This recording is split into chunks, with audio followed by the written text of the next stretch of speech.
सजनवा तोहरे प्यार में पागल भईनी हम, दिलवा तोहरे नाम कर देनी, अब तू ही हमर जान हो।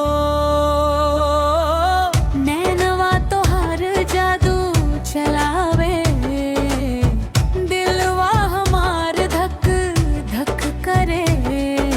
तोहरे बिना राजा जी रात भर जियरा डरे, चांद भी तोहरे आगे फीका, पुलवा भी शर्माई, जब तू धीरे मुस्काईला सांस मोरी रुक जा। दिलवा तोहरे नाम कर देनी हो सजनवा, जान से ज्यादा चाही हो सजनवा। आजा करीबिया हमारे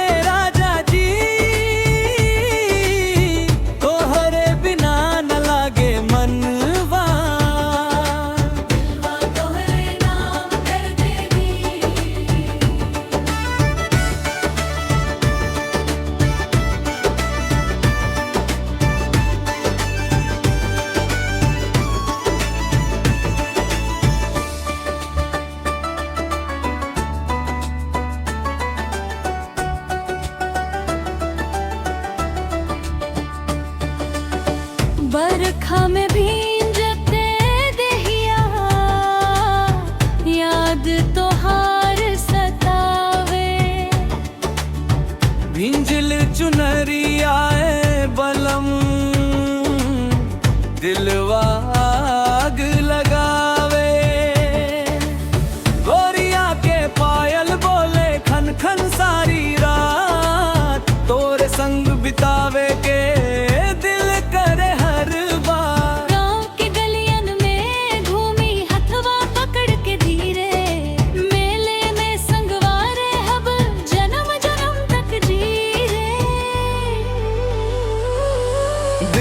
तोहरे नाम कर देनी हो सजनवा, जान से ज्यादा चाही हो सजनवा।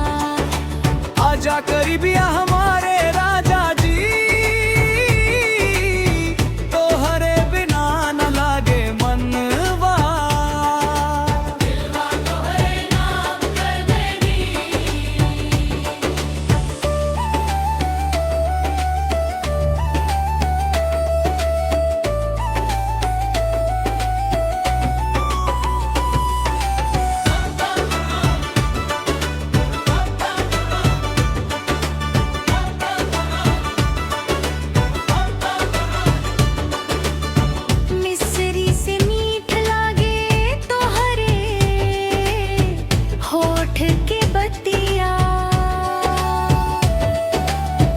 दिलवा में बसल बाड़ू जैसे